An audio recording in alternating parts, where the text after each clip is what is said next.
कल आपने भय की चर्चा की कि सब कुछ भय से ही हो रहा है। वेद भी ऐसा ही कहते हैं। वेदों में भी आदमी को डराया ही गया है। यह भय क्यों और कैसे पैदा हुआ, जिसके कारण मैं बहुत परेशान हूं। भय के अतिरिक्त मुझ में कोई वासना नहीं है। इस भय मात्र को मिटाने के उपाय बताने की अनुकंपा करें। पहली बात, जब तक तुम भय को मिटाना चाहोगे भय ना मिटेगा।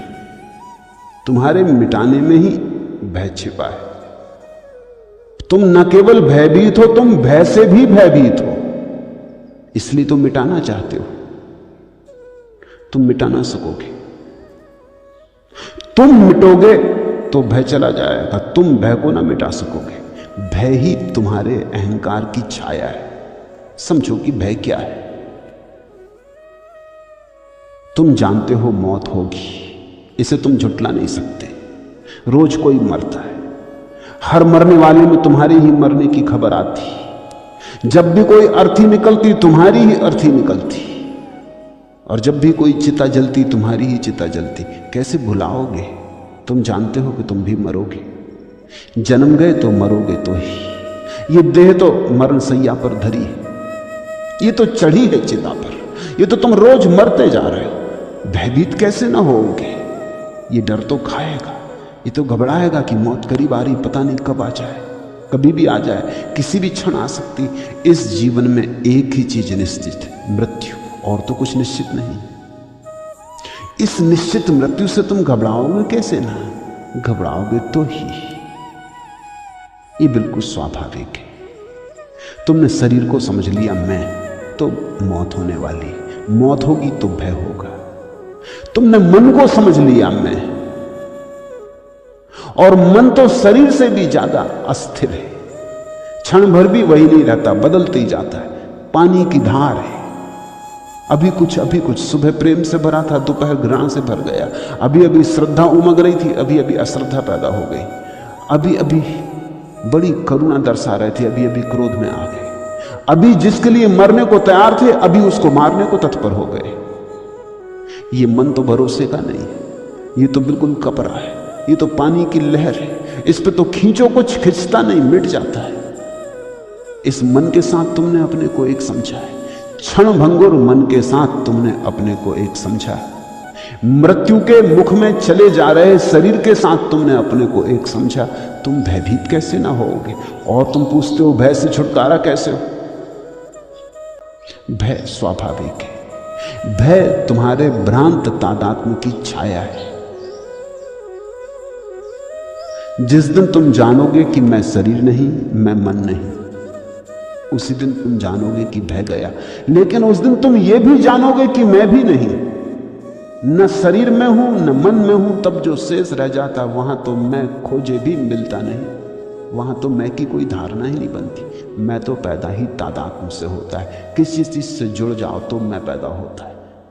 शरीर से जुड़ जाओ तो मैं, मन से जुड़ जाओ तो मैं, धन से जुड़ जाओ तो मैं, धर्म से जुड़ जाओ तो मैं, कहीं भी जोड़ लो अपने को तो मैं।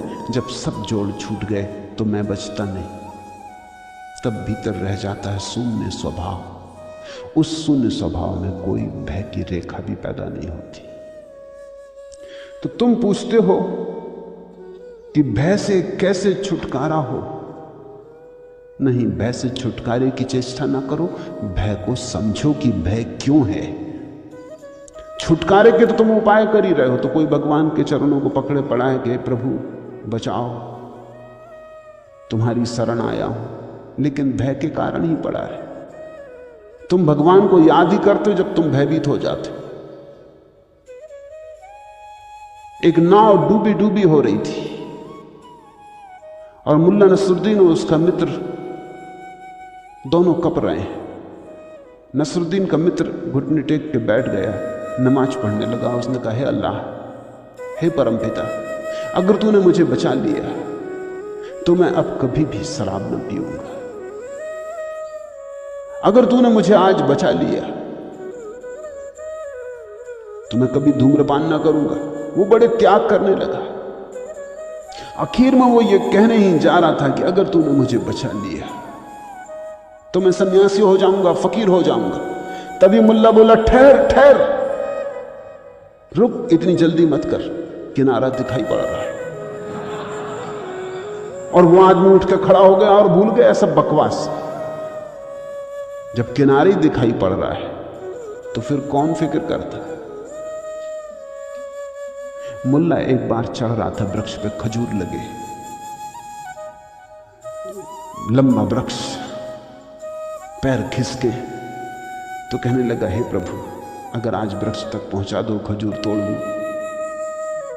तो पूरा नगद 1 रुपया चढ़ाऊंगा, पक्का मान।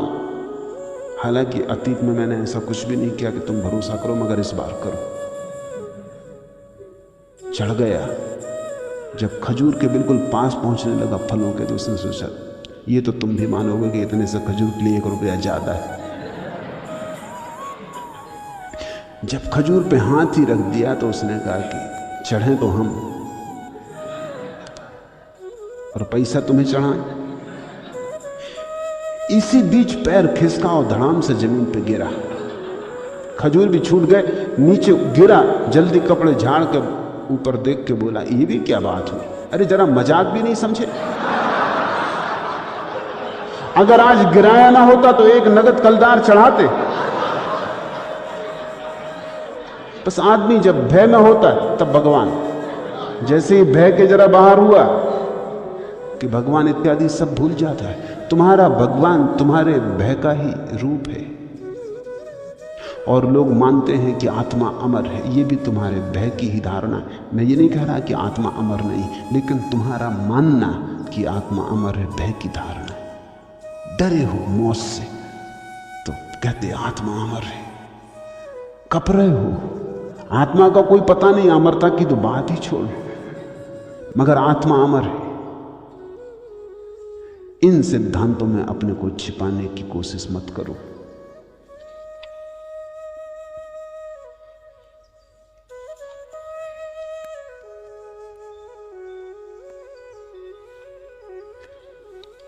भय से मुक्ति संभव है भय को जानने के द्वारा। भय का साक्षात्कार करो। जहां भी तुम्हें लगे भय है, वहां भय पर ध्यान करो। समझने की कोशिश करो, क्यों है, कहां है, किस कोने में छिपा, मन के किस अचेतन में बैठा, कहां से उठता ये धुआं, क्यों उठता। जिन मित्र ने पूछा है, मुझे लगता है उन्होंने भय का कभी साक्षात्कार नहीं किया। भय ने उन्हें पंगु कर दिया है। तुम इस पंगुता को तोड़ो। जब भय लगे, बैठ के शांति से ध्यानपूर्वक भय को पहचानो, कहां है। लगता है शरीर मर जाएगा, तो शरीर तो मरना ही है, इसमें भय की क्या बात, ये तो होना ही है। इसमें भय करने से प्रयोजन क्या है। सुकरात मरता था, एक शिष्य ने पूछा, आप भयभीत नहीं है? तो सुकरात ने आंख खोली और उसने कहा, भय? 2 ही संभावनाएं हैं, या तो जैसा नास्तिक कहते हैं कि मैं मर जाऊंगा, बिल्कुल मर जाऊंगा, कुछ भी ना बचेगा। जब कुछ बचेगा ही नहीं तो भय किसका, किसको होगा। बात खत्म हो गई।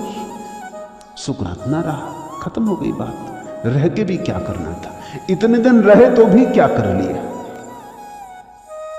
जन्म के पहले भी नहीं थे तब तो कोई तकलीफ नहीं थी, मौत के बाद फिर नहीं हो जाएंगे तो तकलीफ क्या है। तुमसे मैं पूछता हूं, जन्म के पहले तुम नहीं थे, अगर नास्तिक सही है तो जन्म के पहले तुम नहीं थे, कौन सी तकलीफ थी नहीं होने में। कोई याद आती तकलीफ? जन्म के पहले की कोई तकलीफ याद है? जब थे ही नहीं तो तकलीफ कैसी। जब कोई था ही नहीं तो तकलीफ किसको। मरने के बाद फिर नहीं हो गए, तब घबराना क्या है। फिर वैसे ही हो गए जैसे जन्म के पहले थे, ऐसे ही समझो। तो सुकरात ने कहा, अगर नास्तिक सही है कि आत्मा समाप्त हो जाएगी मृत्यु में, कुछ भी ना बचेगा, तो भय क्या।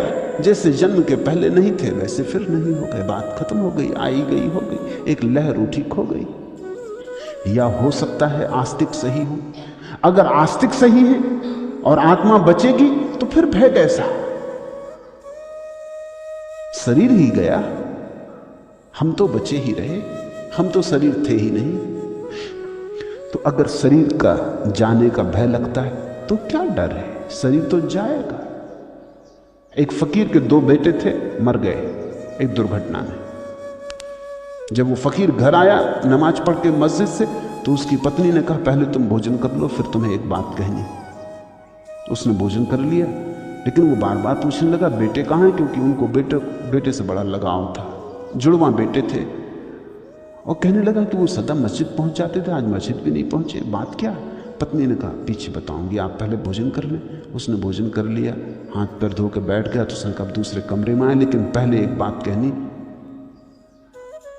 20 साल पहले एक आदमी कुछ हीरे जवाहरात मेरे पास रख गया था अमानत के तौर पर, आज वापस मांगने आया, तो मैं उसे लौटा दूं?